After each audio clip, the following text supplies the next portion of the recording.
Dharma Head Prabhava Head Indishan Tatangado Haravat Dishanjayo Nirodam Badama Shiramanaya Swaha Om Ye Dharma Head Prabhava Head Indishan Tatangado Haravat Dishanjayo Nirodam Badama Shiramanaya Swaha Om Ye Dharma Head Prabhava Head Indishan Tatangado Haravat Dishanjayo Nirodham Badamahashramanaya Svaha.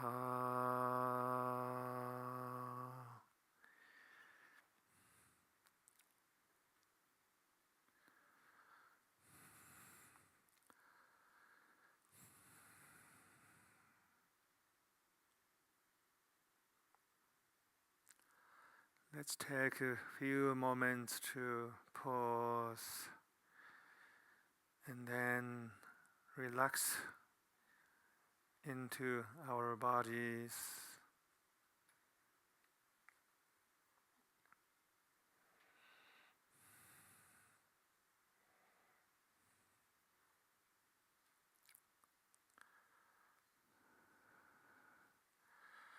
You might like to have your back straight and relax your shoulders.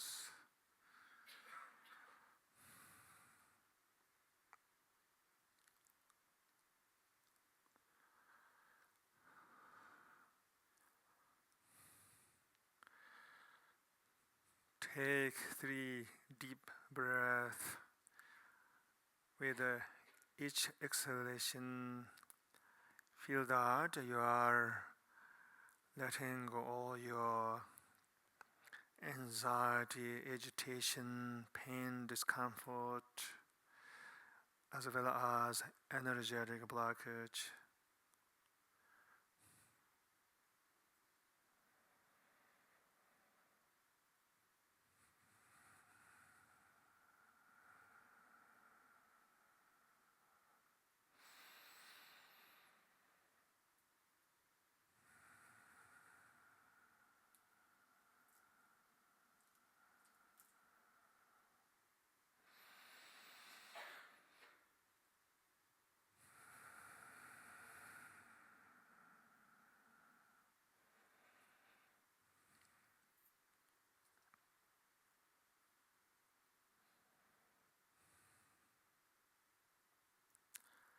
Slowly bring your attention to the breath. Notice that you are breathing in while you're breathing in. Notice that you are breathing out while you are breathing out. It's a simple method.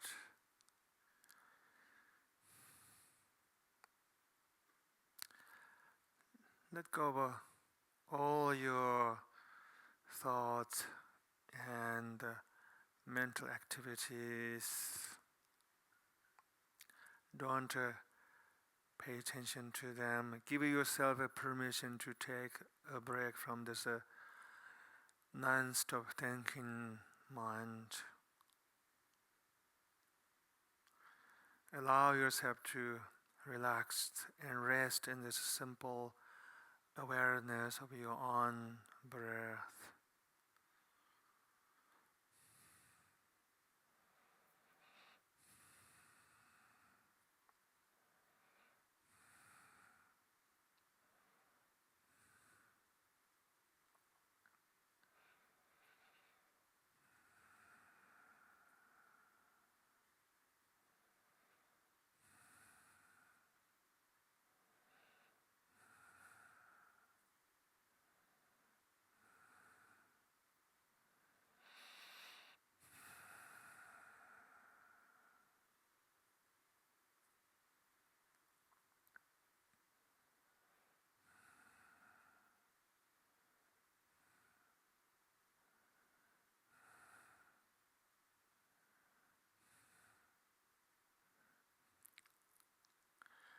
Enjoy each breath.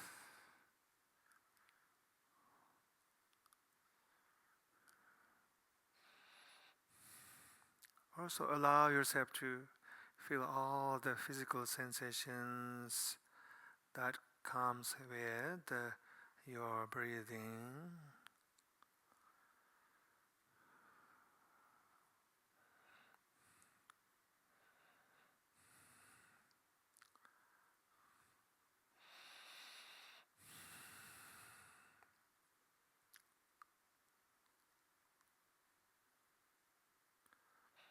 With this concentration on the breath, you may feel this sheer awareness of being alive right now.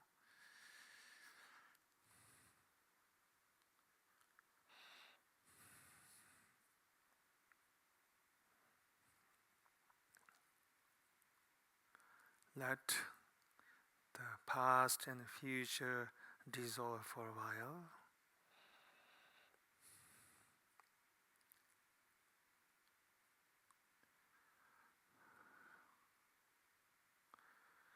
Allow yourself to feel being alive with just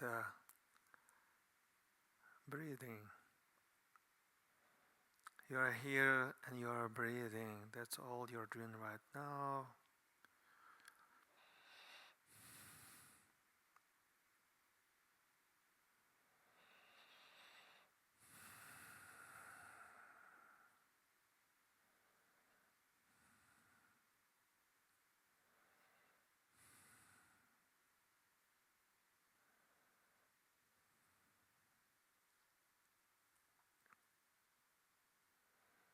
And then you'll see that your mind or your whole consciousness become like this quiet sea.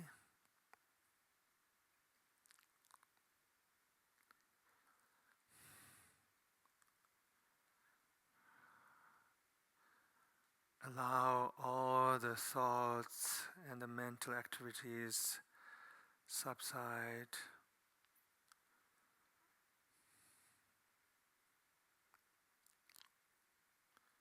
Notice that your whole being is now becoming quite relaxed.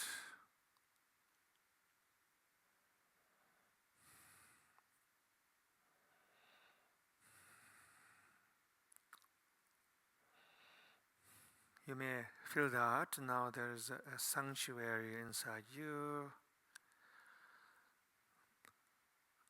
an oasis of serenity.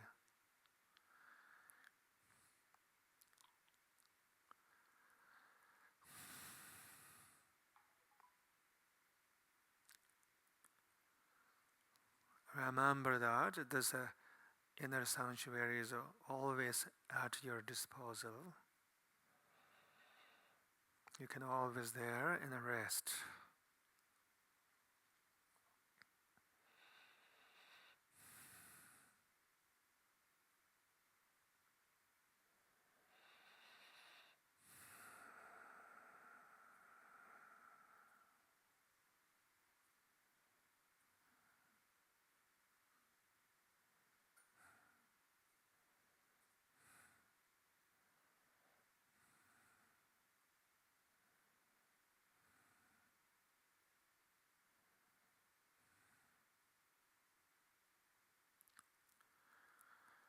Now you can let go of all your concentration and all your mental effort. You don't have to continue concentrating on the breath. Just to be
notice that when you allow yourself to just to be, then there is this natural awareness.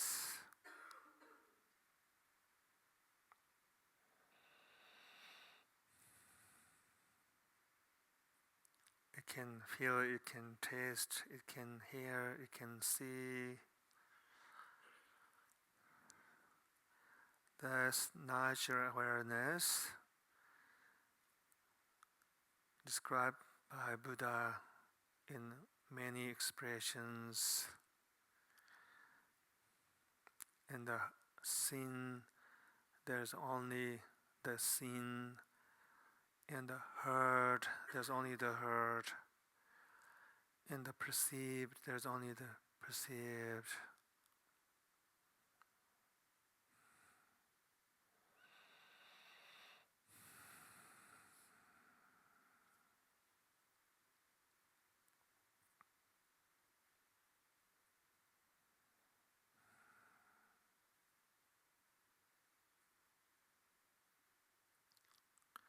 Don't try to control or change your experiences.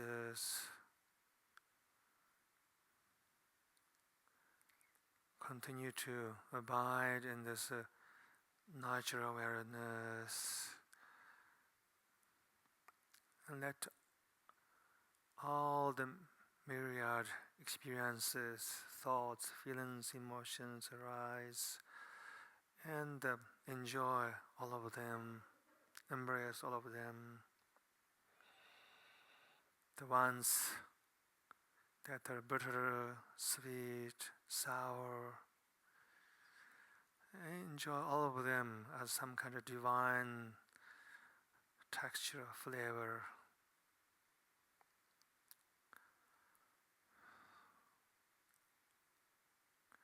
Try to enjoy all your experience right now as some kind of amazing, divine delicacy that has all kind of spices.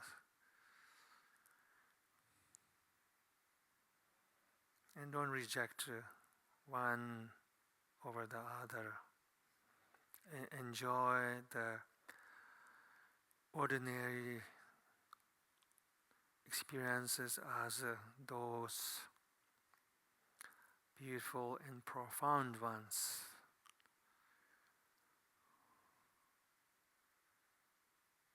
Or even enjoy this experience of being here in this room, even though maybe nothing is happening in your mind. Enjoy that completely.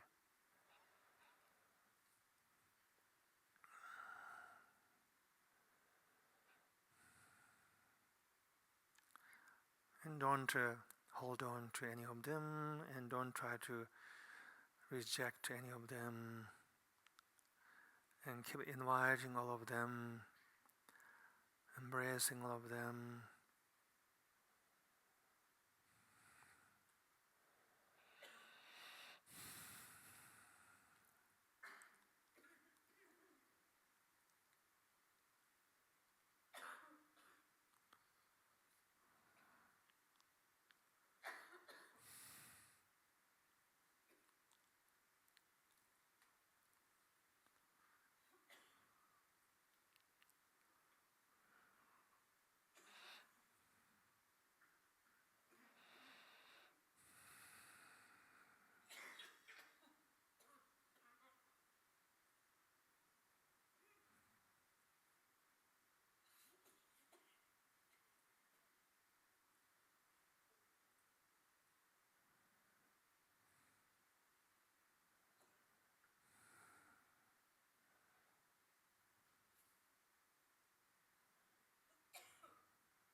enjoy whatever you're experiencing right now, and also enjoy that your experiences are constantly changing.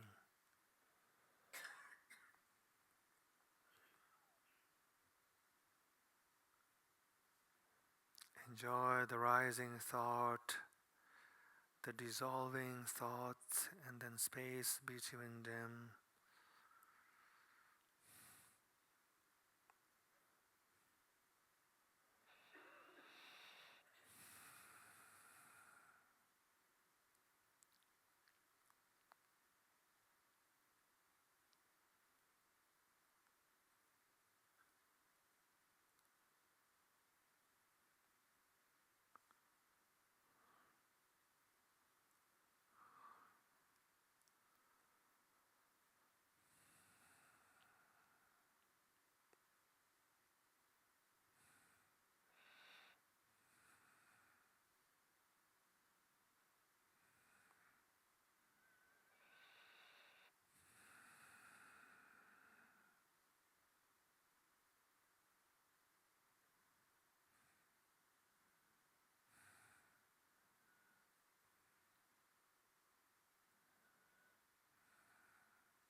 Thank you for meditating.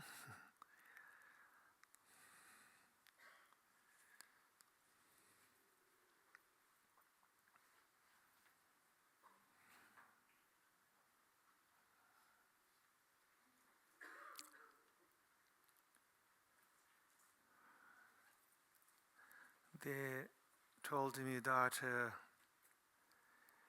the topic of tonight's talk is true joy of being a human, and this is a very tough topic. And we'll see what comes out of my mouth. And perhaps this is the most difficult topic, the hardest topic to talk about. The true joy of being human.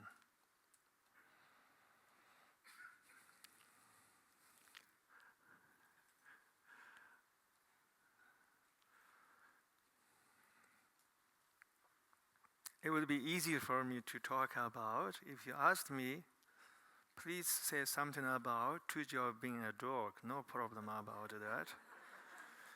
Perhaps we have so much to say about that. We may have to stay here whole night and keep expounding all these ideas, logics, reasons on the true joy of being dog, or true joy of being squirrel,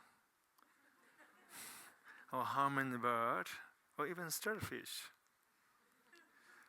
But talking about true joy of being human is not that easy thing to describe. I think I said this topic when I was having a really wonderful time a few months ago. They asked me, Naropa Institute, what do you want to talk about? Perhaps I said, without thinking carefully, let me talk about true joy of being human, and I did know at that time that I pushed myself into this position right now. It's too late by now anyway. It's already advertised. And now we're all stuck with this topic and see what really comes out.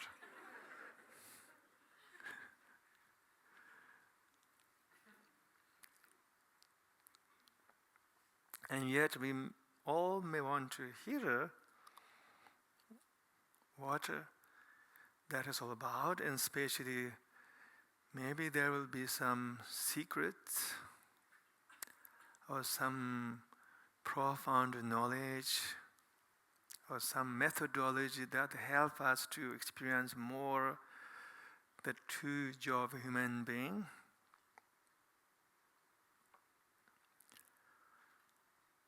To be human is not always easy.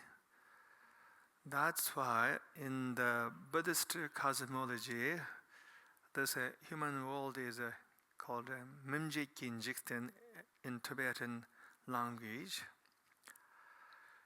It means world of the courageous ones. The idea is that you have to be extremely courageous to be born as a human being in this very world. Mimjit means fearless, courageous, or one who embodies a great tolerance. Jikten means the world. The Buddhist cosmology teaches that there are indeed trillions and trillions galaxies and lokas and realms, and the whole the space is indeed filled with consciousness. Among all these worlds and universes, this human world is the most difficult place to be born, to be manifested. And that's why it requires very courageous consciousness and a heart to be born as who you are. So from that sense, we are all actually courageous. You can regard all human beings are natural born bodhisattvas. A bodhisattva, the sacred warrior, the awakened heroine. Because this human life comes with so much magic, blessings, beauty, but comes with so much pain, suffering. It seems that And this human incarnation is very rich, so rich that we might be able to witness, feel all these wondrous blessings that perhaps other species cannot feel easily. We can feel gratitude, we can feel love, we can feel surrender, we can experience selflessness, we can even experience enlightenment. And we can experience joy. And then on the other hand, also, as a human being, we have so much sorrow, woes, misery. And we are maybe only species in this whole existence that who really can be totally deluded and lost in our own mind and stuck with hatred, anger, judgment, fear, anxiety. And that's what to be human is very rich, but also extremely painful.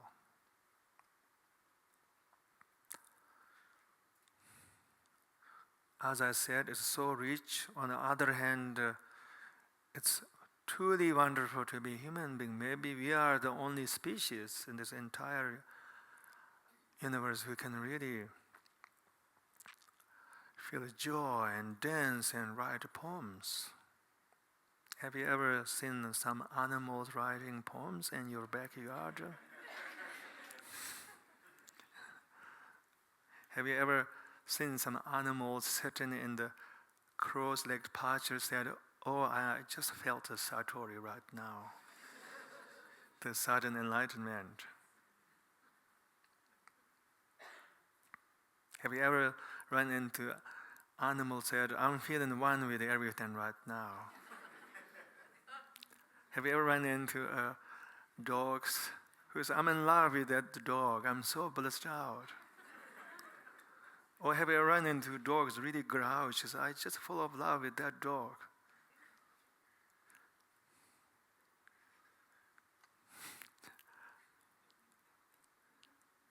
And then also, as a human being, we have this very complex self-awareness. We are the ones who are so conceptual that we can be aware of the past and future. We can be aware of our own existence, our own mortality, and we have this kind of conceptual, complex ability to connect the events and have a sense of life, personal journey.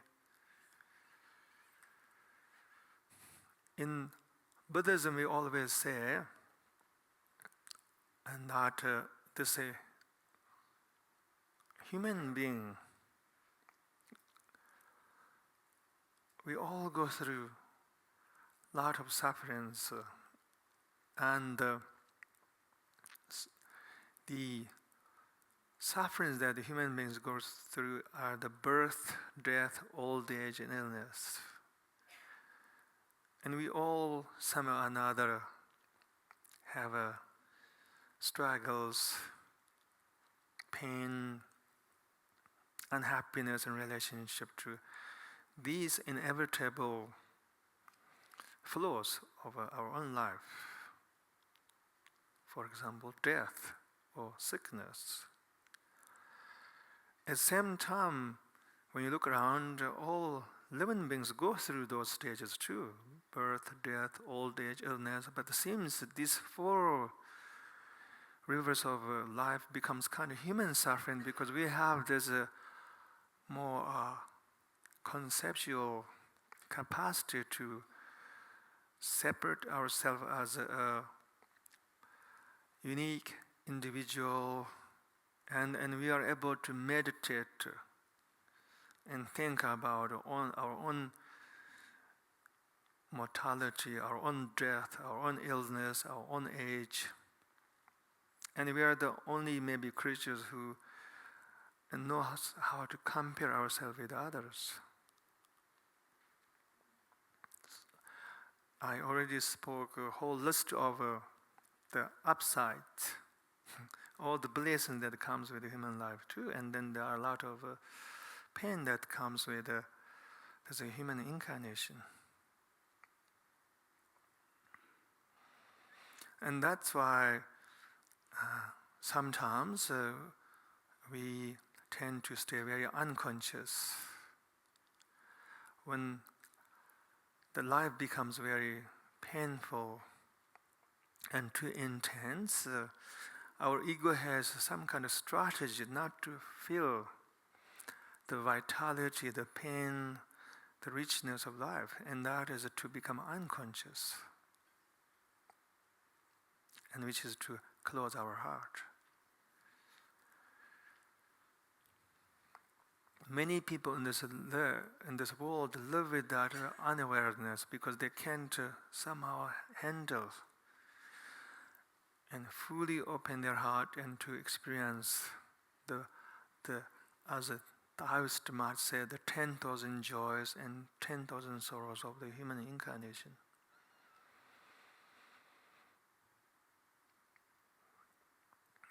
I lived at this very beautiful Buddhist center in the Santa Cruz Mountains for many years. Tonight, some of you were here who used to live with me at that very beautiful Tibetan Buddhist community. And we had many wonderful teachers, lamas visiting our community. One time this amazing Lama came, perhaps you remember that. And he invited all of us to just spend time, have good time. And then he said he used to watch this Disney show. And it's about a cow. He said, I remember that this cow sang a song, I'm proud to be cow. And then he invited a few musicians. They all played the guitar and they all sang it together, I'm proud to be cow. And then he also indicated we can change the lyric a little bit. It was actually profound teaching, even though I didn't know at that time. So it's kind of some kind of sadhana that we can use. Maybe every morning when you wake up, you might like to sing a song, say, I'm proud to be a human. Something like that. So he was trying to actually teach us to have this joy, this true joy of being a human.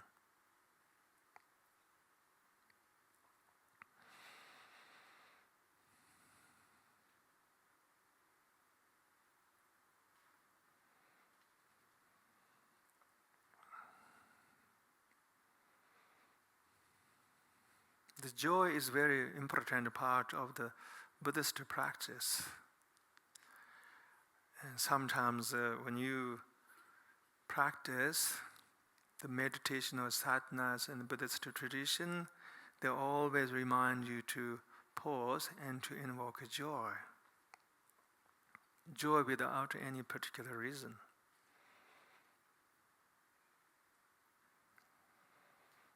One time I was learning the Thangka painting. I always share this story with many of my friends. First, we had to spend a few days to just draw the eyes of the Buddha, then mouth and ears, and finally his entire body. My teacher, my Thangka teacher, told me to make sure that I put the smile on the Buddha's face. And I had very difficult to put the smile on the Buddha's face for some reason. For a few days, all the Buddha's face that I drew looks quite actually unhappy and kind of grouchy too. And then one day I was on the way to show my homework to my Thangka teacher. I ran into this old Lama who was at the monastery I went in eastern Tibet, Mardo Trashi Chulang, Nyingma monastery. And he said, "Can I look at your work?" I said, "Please go ahead." And he looked at my drawing, the image of Buddha. He said, "Your Buddha looks very unhappy. Make sure that you put a smile on the face of Buddha." And then I was a little bit sharp at that time, and much sharper than now. And then I said, if Buddha is aware of the sorrow of this world, how can he smile eternally or something like that? And then he said, "Okay, go ahead," and left me right there. Didn't want to continue debating with me. But it was a kind of teaching to it left, that whole conversation I had with this Lama left big kind of influence in my mind. All these are pointing out that joy is quite important. And true joy, the spontaneous joy. Joy that doesn't require any reasons, any kind of external circumstances, like pure joy, spontaneous joy, which is really joy of being a human. So that's why in Buddhism we use actually all kind of methods to invoke that spontaneous joy. This year I was visiting France and I was leading a 5-day-long residential silent retreat, and one morning I felt the whole my system was very contracted. If you saw me, I was a little bit grouchy in that morning. Who knows, maybe didn't get enough sleep, maybe something was bothering me inside. I couldn't really find any kind of particular thoughts or storyline in my head that made my whole system contracted. And kind of didn't know what to do, and then they served the breakfast, and instead of my system was contracted, then lunch come, and still I'm contracted, and kind of didn't know what to do. I decided just to be with that. And then finally, I grabbed my cell phone and just fumbled through it. And I am part of this social media that is very popular in Asia. Lots of Tibetan Lamas on that. And for some reason, I was just fumbling through all their profiles and see what kind of quotation they put. For a very strange reason, this one Lama, this Tibetan Lama, put this quotation and says something like this: It's a new dawn, it's a new life for me, something like that. When I read that, totally, my whole contraction is gone. I'm completely happy, spontaneous. And I was wondering, who really said that? It's a new dawn, it's a new life for me. And later, this was a lyric from song by Nina Simone. And then we decided to play her music. Actually, towards the end of it, we brought her music. We played through the loudspeaker. Everybody danced for hours. I had to beg everybody, all these French people, to stop dancing.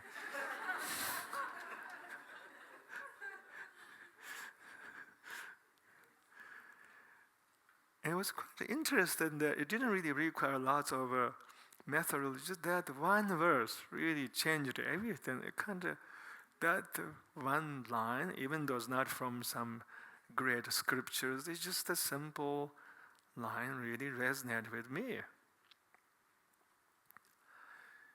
And then from hindsight, I was just meditating really what happened to me in that very moment. That we were doing very intense meditation and practice, and also I chanted too, but nothing was really helping me to uplift my spirit at that moment. But just coming across this one line, this lyric changed everything. I was really happy, spontaneously happy, joyous. It's really kind of feeling fun and wonderful to be a human being. Just felt very good.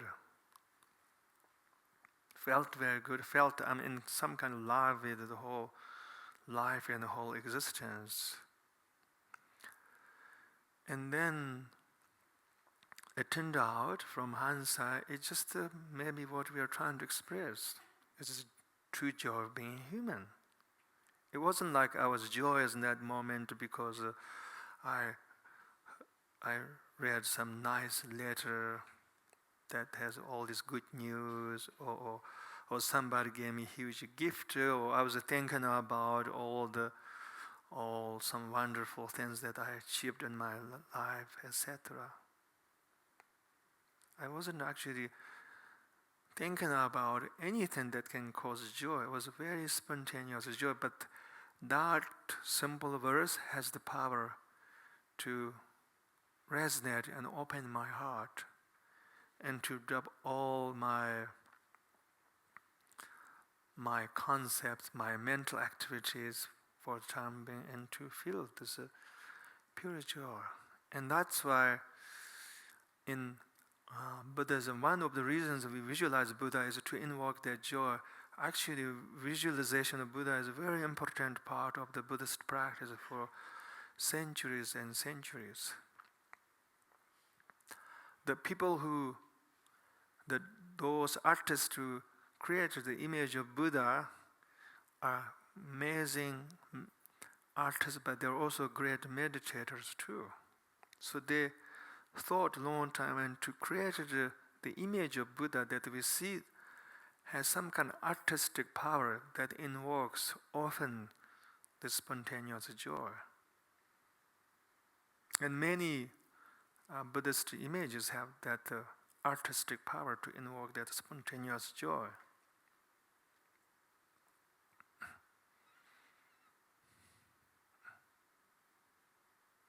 And therefore, I often actually invite everybody to pick up this very simple method, the visualization of a Buddha. And personally, I visualize a Buddha quite often to invoke that spontaneous joy.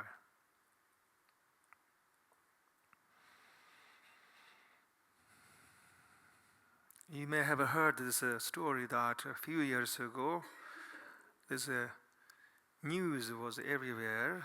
It took place in the city of Auckland. In this neighborhood, people built outdoor altar that enshrined few sacred images, image of Buddha or also Kuan Yin too. And then that altar drew lots of attention from everybody, and finally a group of people come together and they asked the neighborhood to remove that altar. And then they also realized that since they created that altar, the level of crime went down in that whole neighborhood, and they decided to keep that altar. And then people asked me what was happening. Some people thought was some miracle happening. And personally, I meditated a little bit what was going on, that whole energy, and felt that these sacred images have the artistic power to invoke perhaps that spontaneous joy in everyone who glimpses, who see those images.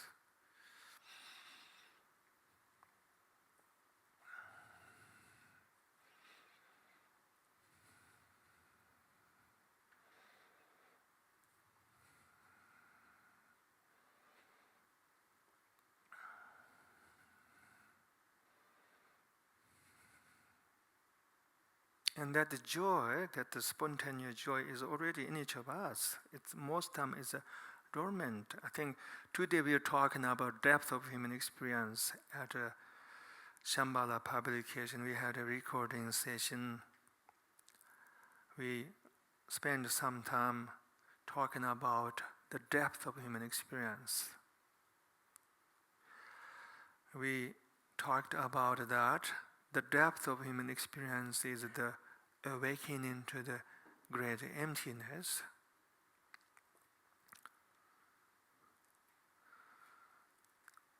And that's what I said this afternoon, but right now I must say something totally different. I will say the depth of human experience actually is pure joy. Imagine that your whole human consciousness is like a great sea. And then imagine that if you dive into that sea, you'll find all kinds of things in that great sea. You may see some really beautiful things, like really beautiful creatures. And then if you keep diving, and soon you're going to see lots of water monsters, sharks, dangerous creatures. And if you dive all the way to the depth of that sea, maybe the only thing that you're going to find is this pure joy, this spontaneous joy. All our fear, hope, anxiety that we go through, anger, are not really the depth of human experience. They are like these like wild, dangerous creatures that live, that swim in that great sea. Maybe they may sometimes come out, jump, and swim on the surface of sea, and sometimes they go back and they may live and swim in the middle of sea, but if you go all the way to the bottom of that sea, maybe you'll not find any of them. What you're going to find is this pure joy as a metaphor.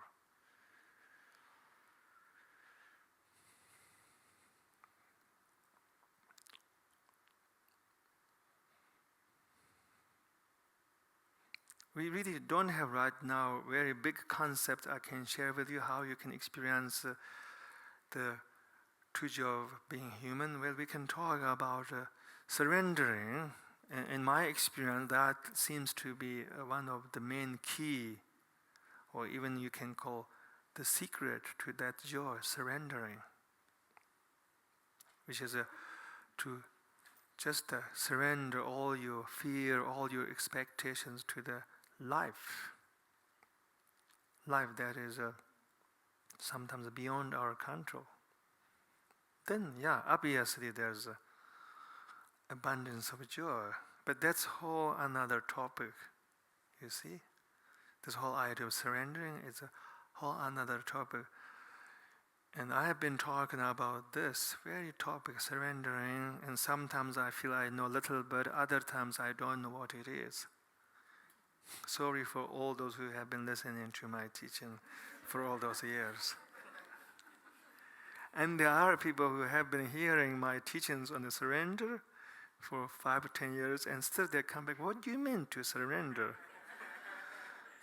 Can you talk about that a little bit? Of course, in some ways, it's really easy to describe what that means. It means just you surrendering all your fear, all your expectations, all your hopes, all your ideas, all your fantasies to the life that is this great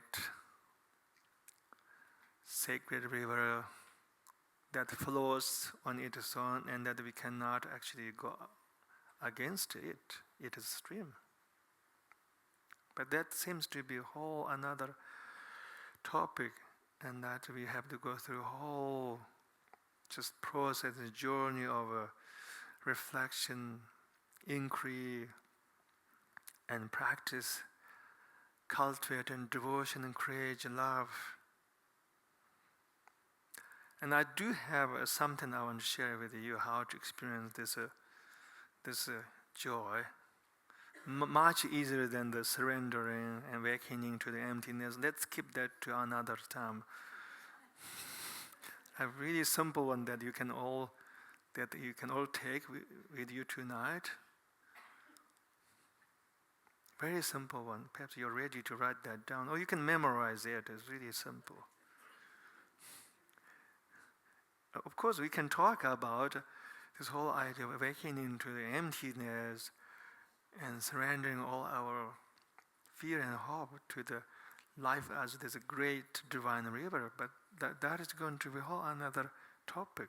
It's going to be a whole journey that takes perhaps years to really know what it means.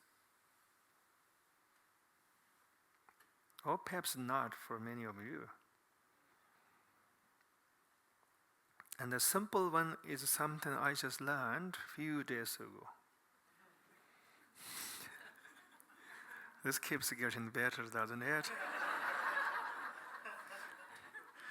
Just a few days ago, maybe 10 days ago, my friend Sam, he and I drove together.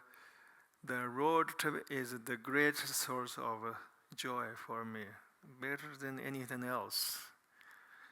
And I do have even some kind of ritual or sadhana for the road trip. And I always ask whoever is giving me right to bring some music if they can. And then I travel usually a mug of tea and chai, and then that's it. That's sort of the complete recipe for my happiness.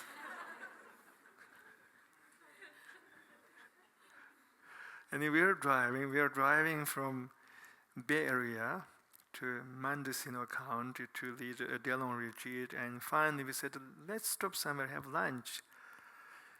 And then he asked me, what kind of food do you like to have? I said, Indian food. And then he figured out some restaurant, and we went there. It was a cafe, and then this cafe was filled with all these wonderful, humorous sayings. And then there's one saying, a proverb written on the board, really got my attention immediately. It says, life is short, drink coffee.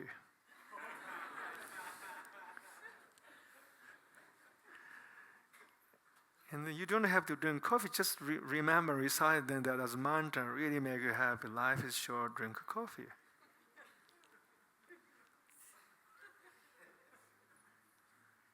See, everybody is smiling right now, feeling the true joy of being human. And you can change, just add life is short and add something else, either drink coffee or eat whatever, more ravioli.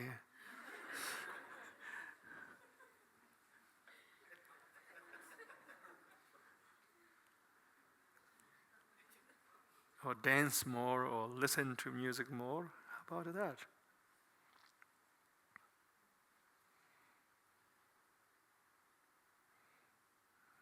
I'm so sorry that I didn't really share any kind of profound knowledge on this topic. Perhaps some of you really come here with a higher expectation that he's going to say something so profound.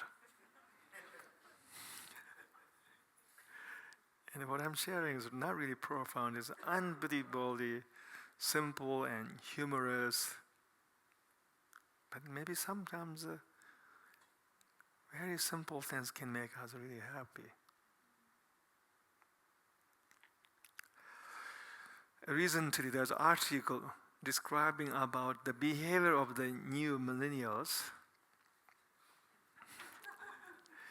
And they were saying that this habit of new millennials are not, or doesn't look good for the US economy as time goes by, because they're not that into consuming. They were also saying that the new millennials prefer experience over achievement. And they gave a whole list of examples. They said that the new millennials tend to have much more joy, bliss, happiness, if they can take a nice picture of whatever, themselves or food they're eating in their selfies, than if somebody buy them expensive car. They don't care so much about whether somebody buy them really expensive car or somebody give them a lot of money. They're okay with that. But when they see they really took good picture and selfies, they go completely, they blast out.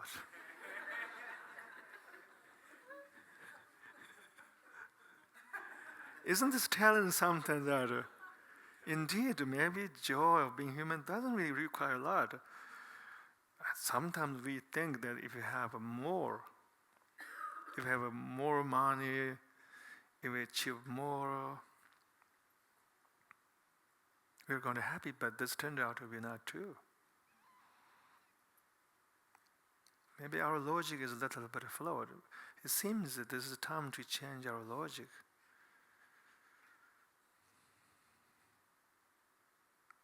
You can have so much achievement in your life, success, wealth, and still you can be totally unfulfilled. And still you can be completely tormented inside with more ambition, more greed, and more sense of being incomplete. And you feel even more pain of being empty inside.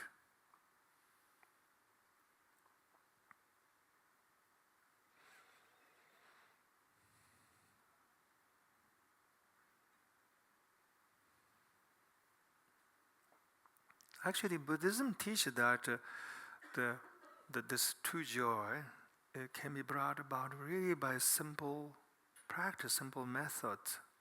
All we need is meditate on the loving kindness. That's all we need. And meditating on love is very simple. Meditating on the compassion is unbelievably simple. Something that you can learn right now.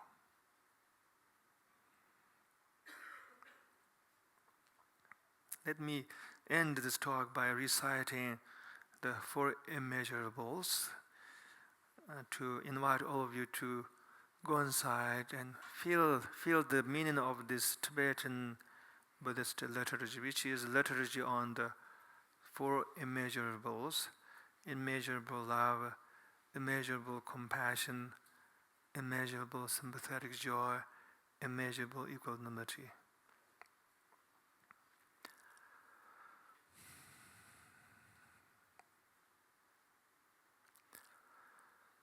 May all beings be free from suffering and the cause of suffering. We usually chant the compassion first. May all beings be free from suffering and the cause of suffering.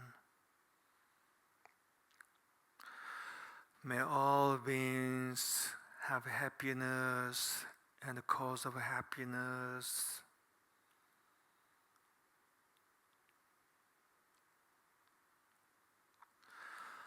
May all beings never be separate from joy that knows no sorrow. May all beings abide in the equanimity free from attachment and hatred.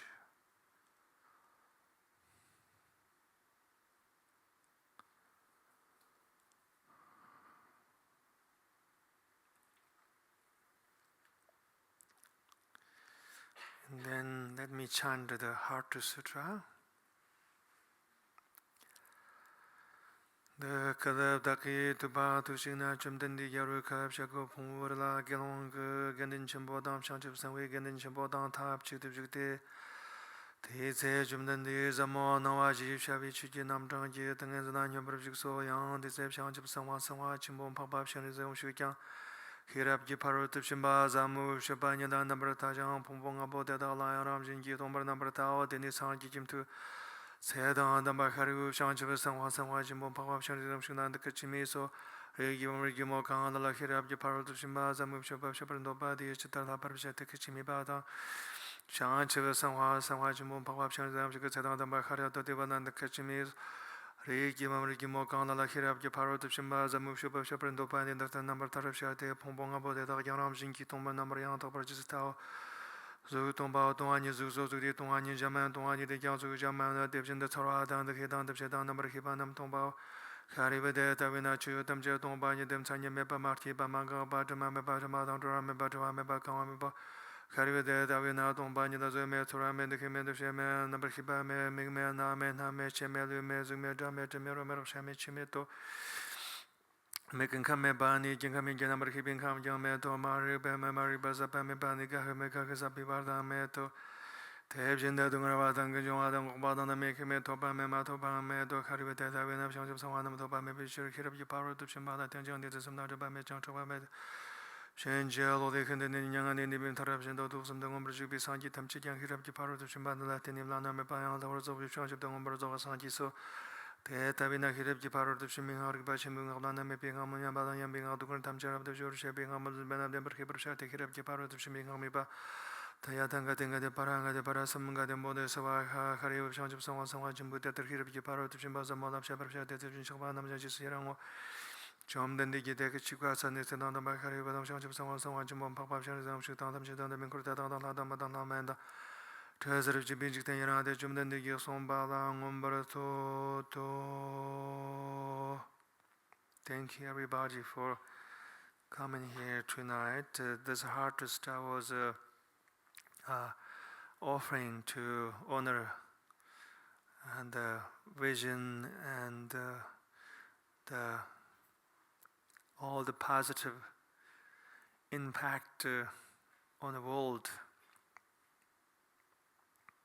that the Naropa Institute is creating. And Trungpa Rinpoche loved the Heart to Sutra. He introduced the Heart to Sutra to his community. Maybe we can thank this chant is also to honor his legacy and to recognize the work that he has done. It was unbelievably beyond our comprehension. If not for him, we may not be here today. So this is wonderful. Institute, thank you everybody who are maintaining his legacy. Thank you.